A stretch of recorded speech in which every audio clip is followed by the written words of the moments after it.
வணக்கம், welcome to Tiruchendur ஓமுருகா official. நான் உங்கள் கோட்டை சுந்தர். வீடியோ இருக்கும் பார்த்தீங்கன்னா மணி வந்து 7. வாங்க திருச்செந்தூர் முருகன் கோயில் பார்த்தீங்கன்னா அப்டேட்ஸ் என்ன சொல்லி பார்ப்போம். நம்ம நேற்று சொன்ன அளவுக்கு பார்த்தீங்கன்னா கூட்டம் இல்லை. வியாழக்கிழமை பார்த்தீங்கன்னா பொதுவாக நல்ல கூட்டமாக இருக்கும், அந்த அளவுக்கு கூட்டம் இல்லை. பட் ஆனால் ஓரளவு கூட்டம் இருக்குது. பொது தரிசனமே மட்டும் விரைவு தரிசனம் பார்த்தீங்கன்னா ஓரளவு கூட்டம் இருக்குது.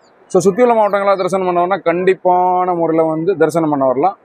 மதியம் ஒரு மணிக்கு மேலே வந்தீங்கன்னா கூட்டம் சுத்தமாக இருக்காது. இன்றைக்கான அப்டேட்ஸ் என்னன்னு சொல்லி கேட்டிங்கன்னா, மழையை பொறுத்தவரை பார்த்தீங்கன்னா மழை சுத்தமாக கிடையாது திருச்செந்தூரில். நாளைக்கு வெள்ளிக்கிழமை ஓரளவு கூட்டம் இருக்கும் கோயிலில், அதுக்கேற்ற மாதிரி பிளான் பண்ணிக்கோங்க. இது போக வந்து பார்த்தீங்கன்னா நட திறந்தால் எப்போ திருப்பி நட சாத்திட்டு அதை இடையில நட சாத்துவாங்கன்னு சொல்லி நிறைய சப்ஸ்கிரைபர் மட்டும் ஃபாலோவர்ஸ் வந்து அகைன் வந்து நம்மகிட்ட கேட்குறாங்க. திருச்செந்தூர் முருகன் கோயில் பொறுத்தவரை காலையில் அதிகாலை நட திறப்பாகி இரவு தான் நடை சாத்தப்படும், இடையில வந்து நடை சாத்தப்பட மாட்டாது. ஸோ இன்றைக்கான அப்டேட்ஸ் தான். இதே மாதிரி டெய்லி திருச்செந்தூர் முருகன் உங்கள் வீட்டுக்கு கூட்டிகிட்டு வர எனக்கு ஒரு லைக்கை போட்டுருங்க. ஆல்ரெடி நான் சொன்ன மாதிரி தான் வாட்ஸ்அப்பில் பார்த்தீங்கன்னா மார்னிங் 11:30 to 12:30 மட்டும் தான் அவைலபிள் இருப்பேன். என்ன சொன்னாலும் வாட்ஸ்அப்பில் கால் பண்ணி பேசுங்க. நன்றி, வணக்கம்.